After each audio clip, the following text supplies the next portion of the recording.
We are hearing tonight from a Toronto woman who was on board that Holland America ship that experienced a deadly COVID-19 outbreak last month. The MS Zaandam couldn't find a port in South America to let passengers off, so it stayed at sea for almost 2 weeks. But amid all that uncertainty, Nancy Thornton says she found plenty of reasons to stay full of hope. Mike Wise shares her story. It's a little more emotional now when I'm starting to process all of this. But I am so happy to be home and to This was the day Nancy Thornton was supposed to be returning home from a once-in-a-lifetime South American cruise. She boarded the Holland America Zaandam a month ago in Buenos Aires, but less than a week into the trip, passengers were told to stay in their rooms after several guests and crew fell sick.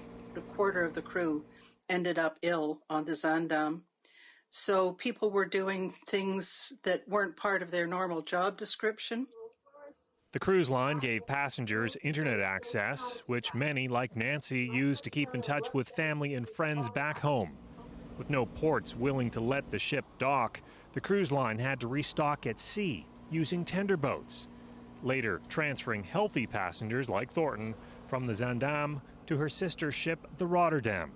She knows in hindsight there are probably a lot of things the cruise line could have done to avoid this situation, but she thinks the crews of both ships did the best they could.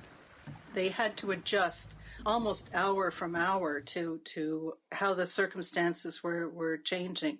You know, who was still had an open port, who had just closed their borders. Were there going to be flights home?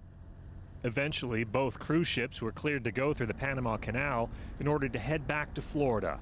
Once they were in the Atlantic, she says her ship's captain gave an inspirational and comforting speech over the intercom. Nancy wrote down the words. He says, "Today, I choose peace over chaos, respect over contempt, thoughtfulness over reaction, faith over fear, and others over ourselves."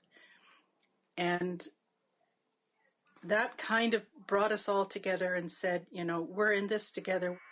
The boats returned to Florida last week, met by armed Coast Guard ships. But Nancy says what she remembers is who else was there. But behind all those armed men were people on the shore, and they were out there and waving at us. They had flags that they were flying for our behalf, and they were cheering. And it was such a contrast. She flew home last Friday after health officials cleared her to leave the ship and is now self-isolating for 2 weeks. But after a month alone in a room with just a window on the ocean, she's glad to be home. I mean, just to be in my apartment and to be able to step out onto a balcony and get some fresh air is one of the most amazing things that could be happening at this point. Mike Wise, CBC News, Toronto. A month alone in that cabin. Incredible. While doctors have said those who are